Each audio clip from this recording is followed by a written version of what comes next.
what we want to do right now, this exercise that we wanted to go through. Let's rank and let's assume that the Celtics, obviously anything can happen, but right now they have a 3.5 game lead. Likely they are going to be a 1 seed, or even if something disastrous happens, let's say they slip to the 2, they are going to be facing one of these about 8 teams. I eliminated the Pistons and the Hornets from this discussion because they shouldn't be talked about anything to do that may concern playoff basketball. So they're eliminated. So there's 8 teams that we are rationally going to talk about that could, I think, find themselves in the play-in, and we're going to rank them from who we'd least like to play to who we'd most like to play. Or maybe we'll do it the other way around. We'll see. But we'll take a quick break, and then we'll let you know. All right, Greg. So how do you want to do this? You want to start with the teams that we'd least like to play and then make our way down to the teams that we most like to play? I think that probably makes the most sense. Yeah. Do you want to go first? I'll go first because this is a team we're already talking about. It's Miami. Miami right now is 1 game ahead of the Knicks from staying out of that play-in range. They are I think that was the easiest call of this entire exercise, was Miami's a team that I think we both thought at the beginning of the season would probably be, pretty solidly in that top 6. I think right now they're hitting a stride that they're going to eventually start to put some separation, and they'll probably stay out of that play-in, would be my guess. But, if they do have more injuries, they do slip back. That is 100% without doubt the team that I do not want to see. I think we win that series, but I do not think we come out of that series feeling great, and I think it sets us up for a really tough road when you look ahead to the following rounds. Yeah, I think that's a great first pick. You saw with Bam Adebayo, who I'm definitely going to be talking about a little bit later in this podcast, like those types of guys, him, Jimmy Butler, Kyle Lowry, like all these guys that they have that are just really hard-nosed. And you got like Hightower just doing Hightower things, Gabe Vincent being a pest. And then Hero, Hero had a bad game tonight, but he can get hot at any moment. So there's a world in which the Miami Heat upset the Celtics in a first-round matchup. I think it's unlikely that would happen, but as we saw last year, anything can happen in a 7-game series with the Miami Heat. I do not want to see them at any point in the playoffs, definitely not in the first round. And if the Celtics aren't careful, they could get caught, and they might end up in a 2-7 matchup in which they have to see the Heat. It might not be a 1-8, yeah. So that's definitely up there. Were you referencing Otto Hightower of Game of Thrones? Why? What is this guy's name? Highsmith? Haywood Highsmith. Yeah. you said it, and I started scrolling. I was like, Hightower. Who the hell is he talking about? And I was like, I think he means Highsmith. Yeah, Haywood Highsmith. I'm like one of those guys on inside the NBA that just refuse to get names right until they become like real players in the league. But that guy's good. I like that guy's game. He is good. Okay, so we both agree Miami is the team that we'd least want to see. That's pretty easy. What was the number 2 team that you had? This was kind of a toss-up here, but I think I went with the more veteran-laden, more talented, top-heavy team in the Chicago Bulls that have given us a lot of issues. So I went with the Bulls there just because I don't want anything to do with DeMar DeRozan in crunch time. I think seeing him do his thing against the Celtics over the last couple of years, I mean, dude, he's right up there as a scorer and crunch time player with Tatum. He really is. I think it's definite that he's a better scorer overall, more polished than Jalen is right now. I think you can make the argument Jalen's a better overall player, but DeMar, I mean, I think there'd be more teams around the league that are scared of DeMar DeRozan in the fourth quarter than maybe Tatum or Brown. Like he's that dangerous in the fourth quarter. So I don't really want anything to do with DeMar DeRozan. Zach LaVine, obviously we've seen him get hot. Vucevic has been a problem for us. And then also they've got some good defenders, man. Pat Williams is interesting as a defender against Tatum. They've got Javonte Green. They got Caruso. Caruso's great. They got Derrick Jones Jr. coming off the bench. So he's got a whole bunch of guys that, like, if they ever figured it out and put it together, they could be a real problem for the Celtics in the first round. I don't want to see the Chicago Bulls in the first round. So they were a little bit lower on my list. My 2 through 4, there's a little bit of caveat in there to one of my picks that I'll talk about. They ended up 4th on my list. But I think all of the reasons that you laid out were a reason that I struggled with who's this 2 through 4 range that we're looking at. I settled on the New York Knicks at number 2. Okay. And I settled on the Knicks at number 2. Number 1, Tibbs coach team is just, it's the same thing that we're looking at with really all 4 of these first couple of teams that we're looking at. They're going to be tough, grimy teams that I think the Celtics should take care of business with. but it's just gonna be a rough, even if it's a 4 or 5 game series, like they're gonna come in, they're gonna play physical, they're gonna bang with you. And when I look at the New York Knicks, I think of, you mentioned the high end talent on the Bulls. I think Brunson and Randall both have all-star cases this year. Who knows? It's only 12 spots, so who knows if one makes it, both make it, or neither make it. I think they're both right in that area. I think RJ's talented. He's kind of turning it around a bit. You see their young talent. And when you look at some of the stats, I talk a lot about who's top 10 offensive rating, who's top 10 defensive rating. That's kind of an indicator of who you should look to as likely to come out of the East. For a while, the Knicks were kind of hanging around that bottom. Mitchell Robinson got hurt. Their defense has been slipping a little bit lately, so they're down to about the middle of the pack in defense. Their offense has gone up to about 6th in the league in offensive rating. So they were about 10-10 for most of the season. So just looking at that statistic as kind of a measuring stick of where they'll potentially be, mixed with, I think they have, I think DeRozan, I would take out of those two teams, just talking about the Knicks and Bulls, DeRozan's the number one player for me out of those two teams. But I think the next couple of guys probably come from the Knicks, because I don't trust LaVine necessarily being healthy. I think talent-wise, he might be number 2. But I think if I'm trusting, who do I trust more? Probably Brunson. Randall for 2 out of the last 3 years has been good. You take away last year where he was pretty bad, but Brunson's really unlocked his game. I think RJ is someone that can defend well. What are you going to get on the offensive end from him? A little bit questionable, but they've got a couple of guys that I think can pop on certain nights, Grimes quickly. And so I just think that they could be a little bit more trouble, despite the fact that when you look at LaVine and DeRozan, that's the better duo. I think what surrounds them, I maybe trust there's a little bit more to the Knicks than there is the Bulls, even though the Bulls give us a lot of trouble. Yeah, if the Knicks had a better wing duo, I think that they'd scare me a little bit more. I do think RJ is a nice player. I like Grimes. He's a couple years away from being a real problem for the Celtics. I like Deuce McBride. Fournier, he's still there. He's been a thorn in the Celtics side over the years. He can definitely get hot and hit some threes, but he's probably not going to play too much in the playoffs. So, if we're doing this kind of, you pick one, I pick one, and then it's my turn again. So we have, just to recap, we went Heat, Bulls, Knicks. So those 3 teams are off the board. Yep. So now I think it's between 2 teams here. I think it's between the team that we just saw in Orlando, the Orlando Magic, and the Toronto Raptors, right? Both teams that are very similarly built. Which you might be thinking about another team that I actually have lowest on my list, and the team that I would most like to play. But I'm going to go with the Magic here. After what I saw them do to us, the Raptors are just, maybe they have a little bit more top-end talent than the Magic do, but the Magic, I think I've said this on a pod earlier this year, they're basically what the Raptors are trying to do, 6'7" across the board, but they're 6'10" across the board. 6'10" and above. They play guys that are just ginormous, and they play boxes and elbows on the defense, and you can't really do anything if they're really locked in the half court. Paolo is getting better every single day. Gets super hot. Spoonie put out a great tweet that he has 25% of all of his 3-point makes this year against the Celtics. Against the Celtics, Paolo Banchero just turns into Jason Tatum mixed with LeBron James. He's just an absolute beast against the Celtics. Wagner's a problem. The other Wagner's a problem. The one that we had. Bull's doing Bull things. Fultz is playing with a chip on his shoulder because we have Tatum and we did that trade, so we didn't want Fultz. All these guys that just have something to prove. I didn't even mention Cole Anthony. Didn't even mention Jalen Suggs. Jonathan Isaac back in the mix. These have so much talent on that team, dude. Terrence Ross, Celtics killer, didn't even play in the last game. Yeah, I had the I mean, this was part of the reason we did the exercise. I still have the Magic several spots lower, and part of that, they're just a young team. I mean, I was trying to think of how many teams like them where they're almost the freshmen showing up at a senior party where it's how'd you guys get in? What are you doing? How'd you get into this party? How many girls did you bring? Who do you know here?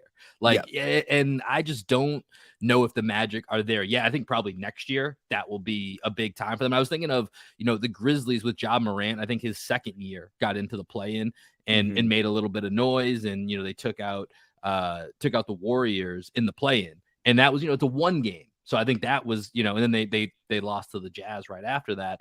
And I think that might be the Magic next year. I don't think it's this year.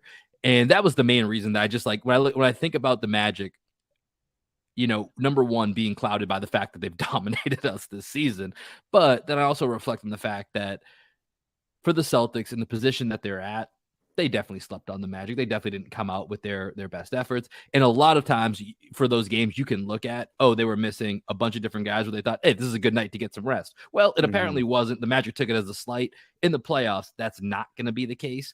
And so therefore, the Magic would be a nice story, but they don't scare me the way that some of these other teams do, like the Raptors, who were my third pick, but they were my team with a little bit of a caveat, because if they blow this whole thing up, then, whatever, like that's completely done with. But when you look at their team, and you've always been higher on the Raptors than me, I've liked them. I've just always thought they were like a cute 6-7 seed, but they're better. They're much better than what they are right now, where they're in 11th place. They're not even in the play-in right now. Like when you look at Pascal Siakam, OG Anunoby, Fred VanVleet, Gary Trent Jr., Precious Achua, like the list goes, Scotty Barnes. Like, you know what I mean? You can get 6-7 guys there where you're like, damn, those guys are talented. Like, that's really good. And along with Miami, they've got kind of that coaching it factor where they have an identity, a DNA that every time the Celtics play them, it just feels tough. It's a really grueling game to watch. It's not usually all that pretty, and you usually leave feeling a little bit worse. And so that's a lot of the teams I have at the top here, because I don't think any of these teams should beat the Celtics. So a lot of the teams that I'm putting to the top of my list are going to be teams that I think are going to not quit, have a lot of fight in them, that the Celtics are not, you said it tonight. Like at one point, it felt like Tatum was kind of hoping Miami would just back down and be like, just give up and be like, oh, Celtics got this one. That's not in their DNA. That's not in the Tibbs DNA with the New York Knicks. That's not in the Bulls DNA with guys like DeMar DeRozan and Alex Caruso. The Raptors, we've seen what that looks like in a playoff series. And so those teams are more worrisome to me about the damage they do, even if it's not necessarily resulting in a loss, but the damage and the toll that they would take having to deal with them in a series. So that's why I think a team like the Raptors, and you mix in that, Pascal Siakam's an all NBA level player. So you have a guy like that to at least, try to match up with the Jays and, other talented individuals. Fred VanVleet's been an all-star. OG is, potentially going for 3 picks on the open market. Like it's the top level talent guys. So I think for that, I put the Raptors there, but there is also the chance all of those, or half of those guys I just mentioned, get traded. And so in that case, we could just wipe them off the board. But I think being in that 3-4 slot is about right now for them. Yeah, I agree with that. I want to circle back to the Magic real quick. I like the analogy you brought up about, are they the kid that comes to the party that you question at the door? I actually think there's something else at the party. I think they're the younger kid that you invited to the party, and you're happy that he's there and you're having a good time with them. But at the end of the night, he ends up stealing the girl that you were trying to get with. I think that's who the Orlando Magic are, because you're not really like scared of the Magic. You're not like stopping them at the door like, whoa, whoa, whoa, whoa, whoa. You're like, oh, you guys are kind of fun. Come on in. Like Paolo, come hang out for a little bit. Franz, come hang out for a little bit. And you're like, dang, like he got our number. Yeah, but that insinuates they win. No, just like they win for the night, but like at the end of the day, they're still like the freshman that's in the junior dorm, and you're just like, all right, they're still the freshmen, like plenty other fish in the sea. Yeah, but they steal your girl, then that becomes a rivalry all of a sudden. So, and I just don't. That's what I'm saying. That's what I'm saying though. So yeah. like they're doing that in the regular season now. So like if you let them into the playoffs, then you're like, all right, it's business time. Like I let you in the party the first time. Let's handle our business here in the playoffs. So like maybe, that I think that might be the better analogy, but hey, it's a party analogy on a basketball podcast. So you guys tell us along with your ticket offer, send us what's the better party analogy for the Orlando Magic. All right, let's keep it moving here to our next team. So we've got Heat, Bulls, Knicks, Magic, Raptors. Those are kind of off the board. So we're left with 3 teams here, and my next team is the Hawks. I went with the Hawks. Who are the 3 teams left? The Hawks are the last team I even have in contention. Pacers and Wizards. Wizards, no chance. Wizards aren't going to. Well, I mean, if we're going to consider the Magic, they're 2.5 games ahead of the Magic right now. Yeah, that's fair. I hate the Wizards. I mean, they're my last team. Just like the spoiler alert, they were the team that I would most like to face in the first round is the Wizards, because I respect Wood. I don't respect Wizards. So that's who I would like to face in the first round if it somehow happened. They don't scare me at all. They're in the middle. They're just there, and we would take care of that business pretty soundly. So I think we're both going to have them as our team we most like to face. So that leaves 2 other teams here in the middle, Hawks and Pacers. I put the Hawks above the Pacers. Would you agree with that, or would you have that flipped? I mean, if Halliburton's healthy, I think the style of play, it's harder to guard the Pacers. I think it's going to be more grueling. The Hawks kind of just play their high pick and roll game. They don't have a lot of shooters. I'm not really worried about them. The only guy that like kind of scares me on their roster as being like a problem for us is Okongwu, and that's on the defensive end, just because I think he's like a younger Bam, like a mini Bam in the making. So Okongwu is like the only guy that really scares me. I'm not scared of Trey. I think we can guard him well. Murray, he's done some things in the past to the Celtics, but they don't seem to have it. I've watched a few Hawks games this year, and every time I watch them, it's like, you guys, this isn't it. This isn't the recipe for success. So I would definitely have them lower.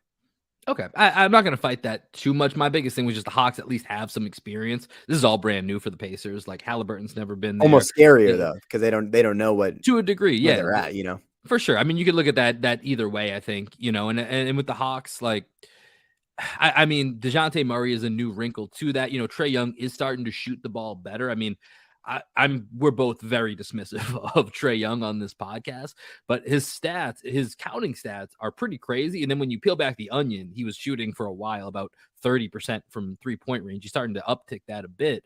So it is a little bit of what happens if this team gets on a heater. And we've seen a good core or a good chunk of this team now with DeJounte Murray kind of do that just 2 seasons ago when they made the conference finals run. Not saying they're going to do that again, but just that it's in them. It's a possibility. But the vibes aren't great over there. And I think for the Pacers with Halliburton, it's a whole different story. I mean, they're free falling without Halliburton right now. I mean, they would have been in that Miami, New York conversation with Halliburton as far as that 6-7 seed. But without him, it's just been a really rough go.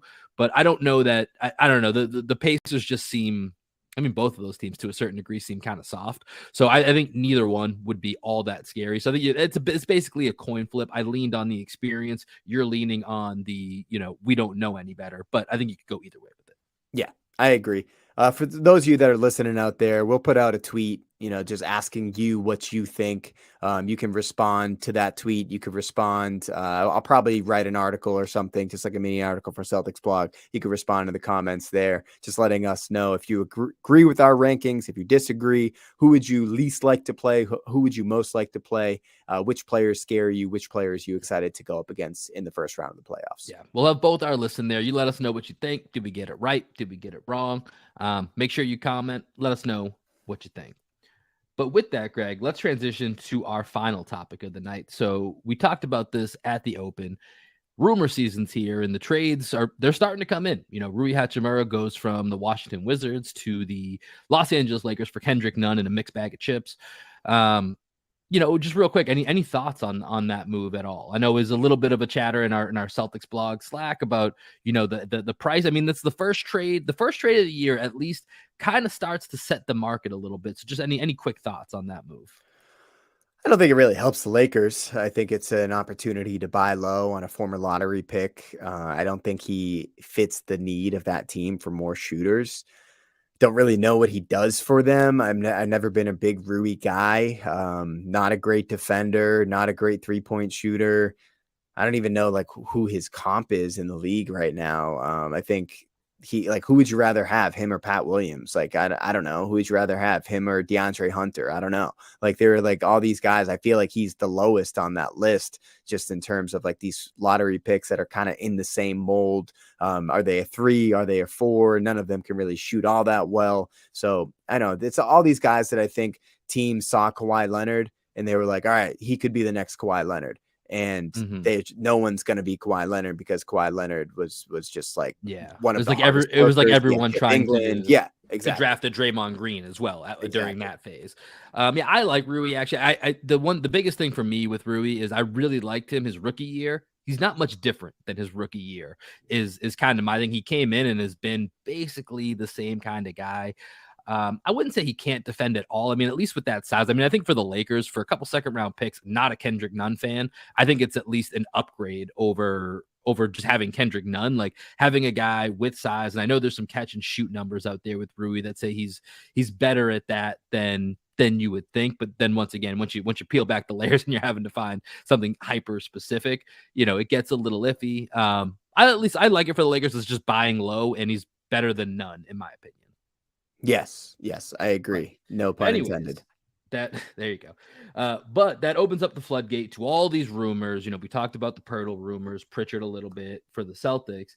And so, for the Celtics, I think it's going to be a pretty quiet trade deadline. So Greg and I are going to table that for just a moment here. We want to think kind of a little bit outside the box. So this list that we're going to go through now is not just our wish for players this season for the Celtics, but within the next couple of years. Who is some realistic candidates that we would like to see in a Celtics uniform? Now, a couple of ground rules.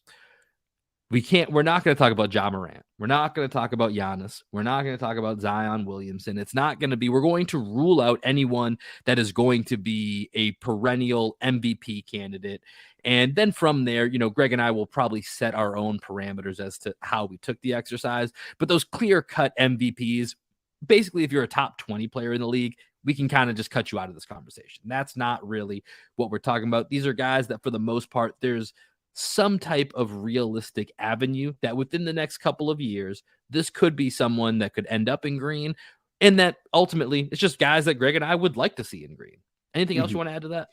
Yeah, I just want to know where you drew the line, because I didn't draw the line around 20. Actually, maybe I did draw the line around 20.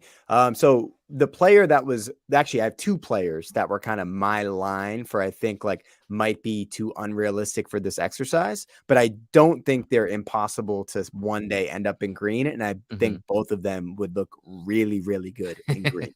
And I think that is Donovan Mitchell, number one, and Bam Adebayo, number two.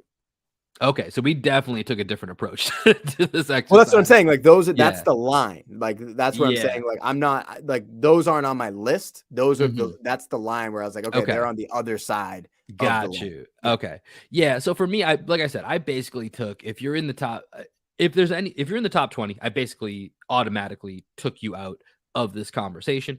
And then from there, I started to think, okay, the Celtics have Jaylen Brown and Jason Tatum. Anything that would, inspire their names to be brought up as part of a deal, they're out. So that means, guys.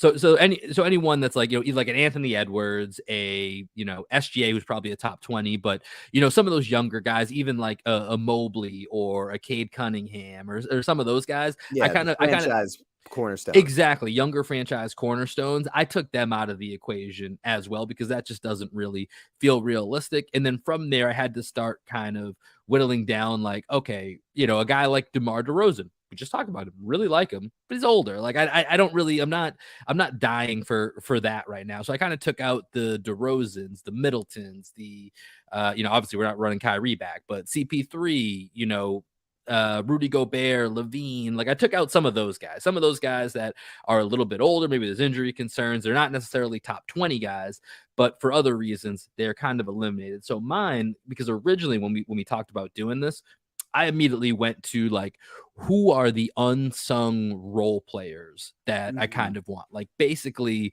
guys that live in the Marcus Smart, Derrick White world, that are those top tier.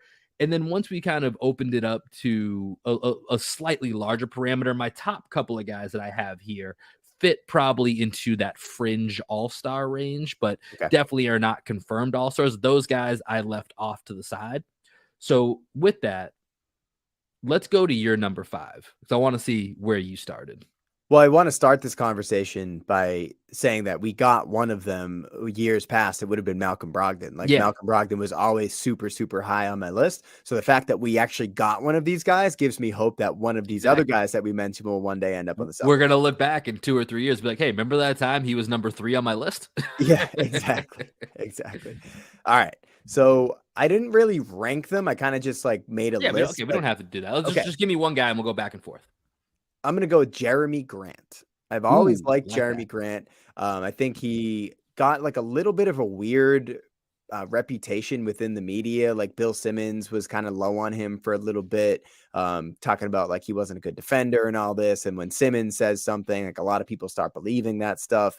And I just never really bought that narrative that Jeremy Grant wasn't that guy. Obviously, he's not a number one option, but he's shooting the heck out of the ball right now in Portland. I loved the way that he played for the Pistons last year. He's one of those guys that gives Jason Tatum issues. Like, he can really lock in on those better wings, especially the younger wings in the league, just with his sheer size and length.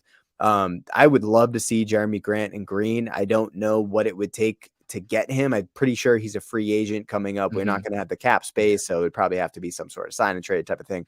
But he's a guy that if we could somehow end up with Jeremy Grant at this trade deadline or sometime in the future, I think he would really, really help this team. Yeah, Jeremy Grant's a very interesting call. I like that. He's one of the guys that I'm surprised you caught me with somebody that I did not really consider. And I do like Jeremy Grant a lot. That's a really good call. I think he's super versatile. And the Blazers right now are kind of in a spot where it's like, what do you do? I think maybe it's best for them to move him unless they feel like they're going to pay him. And then you're going to lock yourself into, Simons, Lillard, Grant. I don't know. It's definitely interesting to think about. I really like that as your pick. I think he's kind of that, Jeremy Grant, Aaron Gordon, Marcus Smart, those type of guys. Like, I love all those type of guys that really give your team continuity, can connect your team and can do so many different things. And when you're shooting the heck out of the ball, like you said, obviously that opens up, a whole other world. So really, really like that. So, and then when you think about Grant, right, if like best case scenario, I don't think this is likely, people that are listening out there. I'm not saying the Celtics are going to get Jeremy Grant right now. I think it's very unrealistic. But if we did end up with Jeremy Grant, or just as a thought exercise, if you had to trade for Jeremy Grant and then end up re-signing him and say, I don't know what he's going to be worth, $25 million a year. Versus, he's at 20 now, so probably he'll get a little bit of a bump with the salary cap and stuff. Right. So yeah, about 25 versus paying Grant 20, which is a possibility. Like, who would you rather have? I would definitely rather have Jeremy Grant at 25 than Grant Williams at 20. So, like, I don't know. Pick your Grant. Pick your Grant. Not a bad call. I do like that one. That is a really good one. Okay, let me give you one of mine. I was going to start outside the box. I'm going to save it because I think that's probably, we'll do that one towards the end here. But I'm going to give you a guy that I think that I'm pretty high on, that I just love the versatility that he gives you. He's a real tough guy. I like Lou Dort. Give me Lou Dort from Oklahoma City. He's not on my list. I like that. I'm a big Lou Dort fan. I mean, I just think of, like I said, I thought of this exercise as how do you enhance every just like Brad Stevens should be thinking, every move I make is based on how do I enhance the Jays and how do I enhance the team around them. And we look at our team right now, and I love that you look down our team and it's, man, how do we have Marcus Smart, Derrick White, and Malcolm Brogdon? What if we could say, hey, man, we're so blessed that we have the Jays, and, oh, hey, if they need a night off, we just throw the bowling ball that is Lou Dort down the lane, and we send him out there for a night. Lou Dort is a guy that likes doing the dirty stuff. He can, he's not the greatest 3-point shooter, but he can hit 35%. And if he's going always to be scared when Lou Dort is shooting, because he can get hot, right? And so, I think he can do a lot of those little things. He's getting better with the ball in his hand. He's up to 14 points per game this year. Obviously he's a little bit more freedom playing in Oklahoma City, but I think even in a reduced role, he could help save some of the minutes that, even in a night like against Miami, Jason Tatum just played 40 minutes in a game where he's playing with a bunch of, bench players. And if you can even cut that down by 5 and you feel a little bit better with a guy like Lou Dort out there to help, balance your team. I've just been a really big fan of him since the bubble, when it was kind of like his breakout moment. And I feel like every time I tune into an Oklahoma City game, which I've been doing more of with obviously, keeping track of SGA, because he's one of the funnest players to watch in the league, Lou Dort just jumps out the screen to me every single time. So give me that little muscle hamster. Okay. I like Lou Dort as well. Who was the running back that was called the muscle hamster? It was Josh Jacobs, who was my fantasy steal this year. Although, yeah, really did not come through with me. Yeah, no, was it Josh? No, it was Doug Martin. He was also on the Raiders. That's what I was thinking of. Okay. It was Doug Martin. There you go. That's what it was. All right. I'm going to stay in that mold of a player. I've mentioned him on this pod. We actually mentioned him earlier on this exact podcast. Give me Alex Caruso, man. I love Alex Caruso. I knew you were going to take him, yeah. I love everything that guy does. I think, he's a little injury prone, but when you think back to that Lakers bubble final team, like, he was a huge part of that. His defense, I think it's still somehow underrated, the impact that he has on the defensive end. I think he's a great screen navigator. He's a disruptor in passing lanes. He's super tough. He can guard 1 through 4. He's probably not like quite the the athlete you would expect him to be, meaning on like a negative side of things, like people kind of underestimate his athleticism. I think he's a better athlete than you would expect. You want to know why, Greg? Because he's a white guy who looks like Elmer Fudd with a headband. That is true. That is true.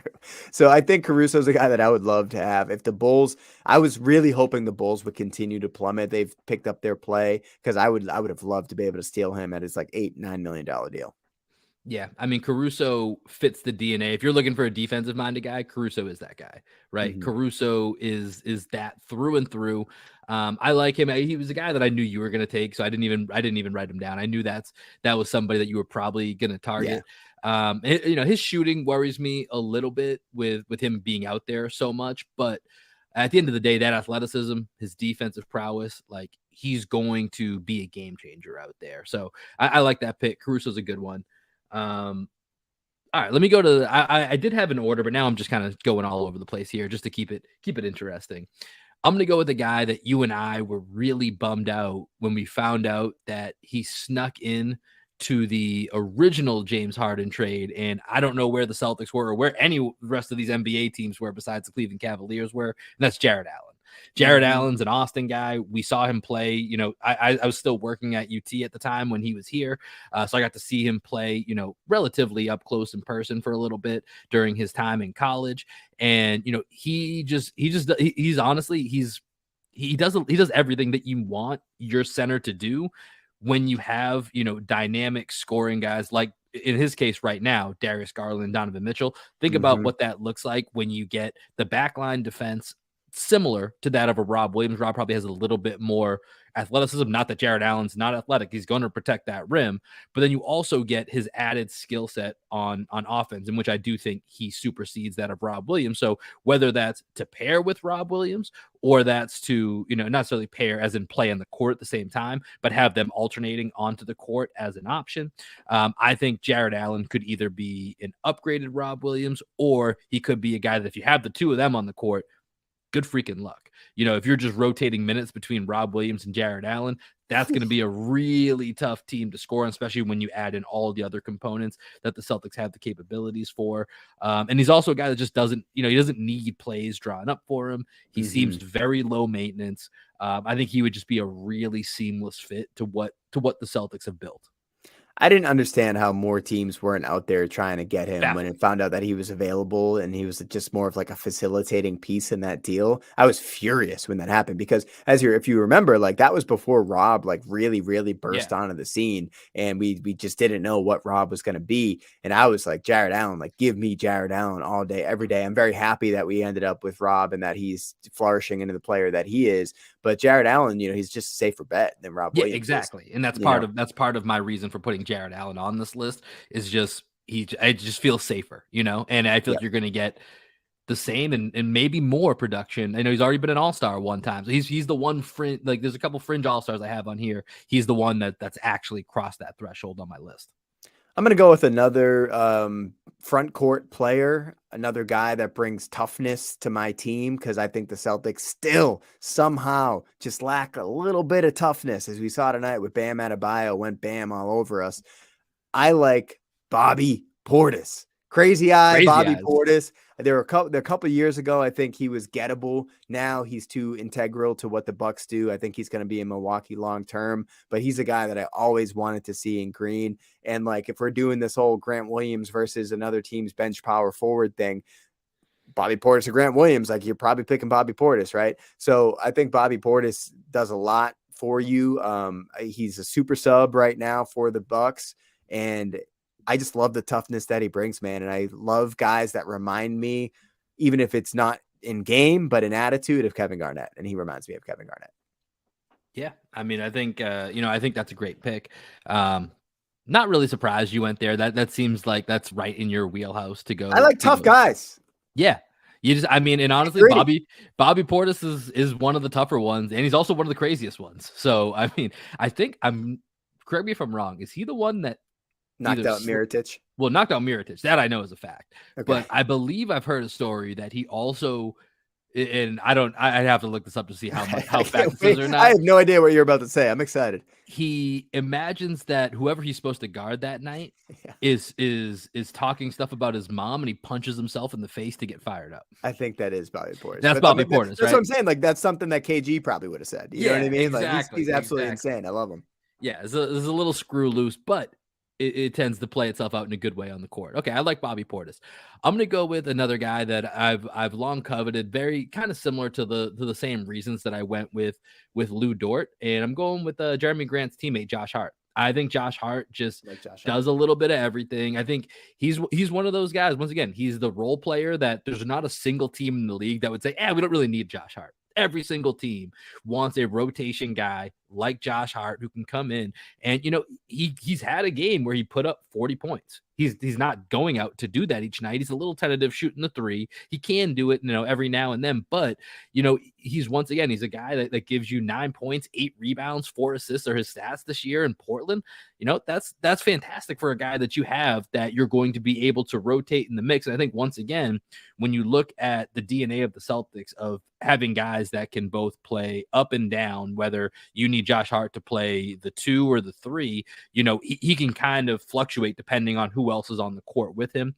And so I think that DNA of the Celtics of being able to have a lot of versatility so you can have the right players on any given night. Josh Hart fits that mold. And he's always someone that I've kind of had my eye on, whether he was with the Lakers, the Pelicans, and now, with the Blazers. I'm always hoping there's a way that, I'm going to find a way to maybe sneak him in for, a $15 million contract at some point down the line. Mm-hmm. Yeah, he's one of those guys where when you look around the Eastern Conference, if the Trailblazers are selling off some pieces, you're like, man, I hope he doesn't go to Cleveland. I hope he doesn't go to Miami, just like these teams out there that are a piece away from just being a little bit more scary than they are. He's one of those guys that would definitely make me go, like they got Josh Hart. Cleveland's a good one because I think some of my last couple of guys here are the ones where I'm like, man, if Cleveland finds a way, if him and specifically one other guy that I might go to, I'm still debating on one of my choices that I'm going to go with here. If Cleveland finds a way to fill that wing spot, I do think that they could be really, really scary. Yeah, I agree. All right, I'm trying to think who I want to use. So we each got one left? I have 2 left, so I've lost track of how many. So you had Caruso, you had Portis, you had Jeremy Grant. So I think we each have 2 left. Okay, so I'm going to go because I was going to go Aaron Gordon, but I don't think he's going to be off of the Nuggets anytime soon. He's just perfect in Denver. This other guy, I do think that he probably fits too well with the culture on the team that he's on as well, but I have always long coveted him. Once again, Will, what do I covet in players? Guys who are what? Tough guys. Who's the toughest guy in the league? Steven Adams, yeah. Ooh. Steven Adams. I'd like to see Steven Adams like on the Celtics just for a year, just to see if he Steven Adams wanted that smoke the other night with Shannon Sharpe. That was pretty great, dude. Yeah, Shannon Sharpe's huge, dude. He's a big old boy. He is.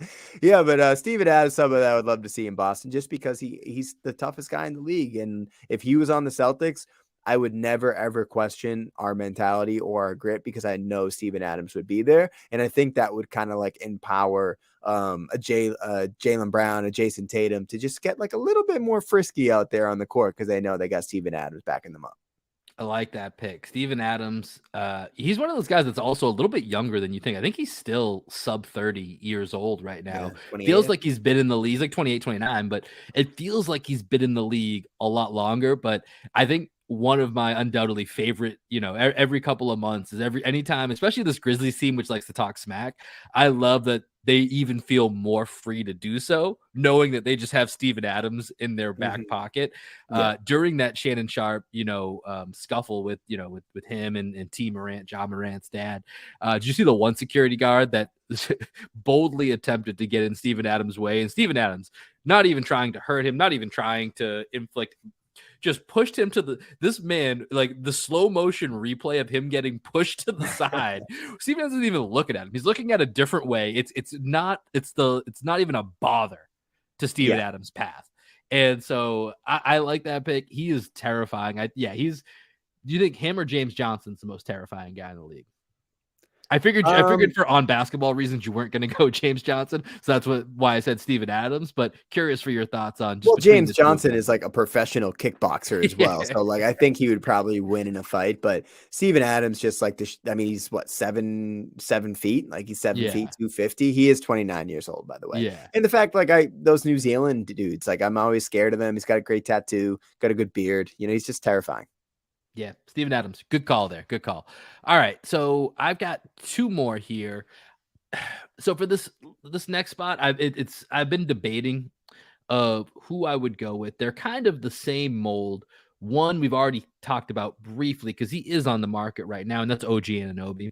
Hmm. Once again, I think the versatility that a guy like Anunoby brings, and this is at the high end, and the other guy that I'm thinking of is Mikal Bridges from the Suns. I just don't think he's really going to go anywhere. So let's go with OG because OG's already somewhat Those are relatively your last two? on the market. They're not my last. I have another guy that I'm gonna put out there. I was deciding between these two. Let's go with OG just because it seems like he's on the market. And for me, I've said a couple different times, I feel like he's Jaylen Brown light. He just keeps getting better at different things. I don't think he's going to necessarily reach the levels of Jaylen Brown, but every year I watch OG, he gets a little bit better, whether it's shooting, creating, handling the ball. This year, defensively, he's kind of taken another step up. And that's why you're seeing teams that are floating around 3 picks to go and get him, which, feels in certain ways like a bit much, but in others, he's, I'm looking at, see, how old is he right now? He's 25 years old. Like he's still pretty young. So if you can go get him, lock him up. And I just try to think about, man, what would that look like if you could have a Marcus Smart, OG, Jalen, Jason Tatum, and Robert Williams lineup? Yeah, it's everything the That's pretty Raptors ever wanted. terrifying. Exactly. We'll just fulfill their prophecy, but in Boston. Yeah. Yeah, I love OG. I figured you were going to add him, so I didn't add him to my list. But yeah, it'd be great to have him in Boston. And Mikal Bridges, basically, you can echo a lot of those same sentiments as Yeah, well. yeah, different type of athlete, but yeah, Yeah. same basic argument there. My guy, this is a buy low candidate, a guy that I've always just liked. I think that he just needs a change of scenery. I do think that he's actually realistic for the Celtics if they wanted to just take a flyer on him, and that's my guy Cam. I love Cam Reddish. I've always thought that he had, Cam Reddish and potential. Like you look up the word potential in the dictionary, you will see Cam Reddish. That's kind of like how I feel about Cam. I was like, man, I know it's there. I've seen it even at Duke. Even at Duke, he like had a couple moments at Duke, but he never really fulfilled his promise at Duke. He hasn't fulfilled it in the league. But I do think if we're looking for a guy that can come in and just like spell Tatum and spell Brown and also be 6'8", that is Cam Reddish. And he's available right now, apparently for a second round pick. And I know the Celtics can do that deal if they wanted to. So I don't know why we haven't done it yet. Maybe they think that he's too much of a headache. I don't know if he has a bad reputation around the league, but he's a guy that I've always wanted. And I also think for this exercise is realistic for the Celtics to get. Yeah, that's a good one. I'm the same way where he's shown enough that, I would do, I think it's 2 second round picks is what the rumor is right now to go get him. The Celtics have, they have an empty roster spot. So I would not be opposed to that deal. Eventually, if enough teams just keep saying, we prefer you not to be here, maybe there's something to it, and it's starting to get to that point with Cam Reddish, although the New York situation was always kind of rough from the start because it felt like Tibbs with the front office was never really aligned on what the vision of Cam Reddish was. So yeah, so that's what I'm saying, that's kind of an unfair situation to say that's two situations in a row that they were like, nah, we're cool. We'll get off this, this kid for minimal return. But I like that one. I think Cam Reddish is somebody that, is definitely worth taking a look at if you're the Celtics and, could happen this year. My last guy, this guy is probably too young to really know if this is going to be realistic, but every time I tune in to the Pistons, I just can't take my eyes off him and the fact that he's 19 years old. Jalen Duren. I don't know if he should qualify for this or not, but he's 19 years old. And every time I watch him, I kind of forget that he's 19. So I want him to be the new Jason Tatum is 19. I want Jalen Duren to be Jalen Duren's only 19 years old. I want us to be saying that in 3 to 4 years, but with him as a Celtic, that kid is just electric when he's out there and when he gets it going. He's, his per 36, I think would put him at about 12 points and 12 rebounds for this season. The other night, he had a 23 point, 15 rebound game, 3 double doubles in his last 4 games. Like I said, he could potentially blossom into a big part of the Pistons. So that might not be a guy that's necessarily realistic. It's too early to tell, but I just really like him. And this is what the whole point of this exercise is. Who are guys that we would really like to see in green? I think this will be fun, Greg, when we look back on it to see if any of these guys like Malcolm Brogdon maybe one day do end up in Celtic green. I will say one thing that was kind of interesting. And I noticed this with my list. I have about 10 to 15 names that I put down. I didn't really put down many point guards or many ball handlers on my list. And I don't think, unless you count Caruso, we didn't really have any between our two lists. Yeah, so I was trying to think of mine as like a starting lineup of these guys that I would want. So it would be Caruso, Cam, Grant, Portis, and Steven Adams, which is like just kind of a fun lineup anyway. Yeah, but I think with Smart, Brogdon, and White, and then all the ball handling that Tatum and Brown do, there's just not a lot of room. Yeah, there's not a lot of room for improvement. Like maybe Tyus Jones, like that type of guy that could come in and kind of settle the second unit. But I have one little curveball I want to throw at you, Will. I didn't tell you to prepare for this, but I do have a historical pick. Okay. So a guy that if I could take him from borderline his prime and bring him onto the Celtics, or just put him on a Celtics team of the past, he was rumored to be going to a Celtics team in the past. Power forward. Do you know who I'm thinking of? Was rumored in like the KG era. In the KG era, I don't give it. Who is it? David West. David West. That's right. I love David West. It was between the Celtics and the Pacers, right? Xavier's finest. I forget what happened with that, but yeah, I do remember it was Celtics Pacers going back, right? But I feel like it was like he was like almost like basically signed to the Celtics, and then maybe it was, but I think it was. I'd have to look it up. I think it might have been like they were going to do the mid-level, and then the Pacers came over the top and were like, no, we'll give you a 3-year deal for a little bit more or something like that.